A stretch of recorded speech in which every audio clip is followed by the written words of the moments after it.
ம்.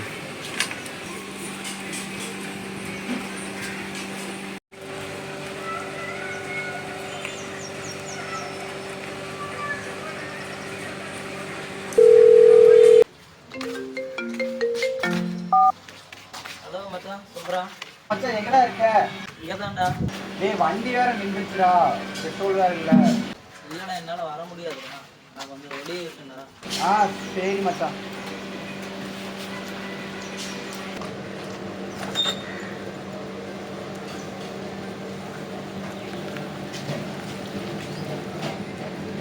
யாருடா அது? இல்லடா, ஃப்ரெண்டு தானே, பெட்ரோல் இல்லைன்னு கூப்பிடுறான்டா. ரெண்டு அப்புறம் ஏன்டா வெளியே இருக்க போய் சொல்லுவாங்க? இல்லடா, அவன் எதுக்காக தான் என்னதானே கூப்பிடுறான். அவனோட டென்ஷன்றான். யார் யாரோ ஏமாற்றும் போது அந்த வழி நம்மளுக்கு தெரியல. ஆனால் நம்ம கூட பழகினவங்க நம்மளை ஏமாற்றும் போது அந்த வழி சாவோட ரொம்ப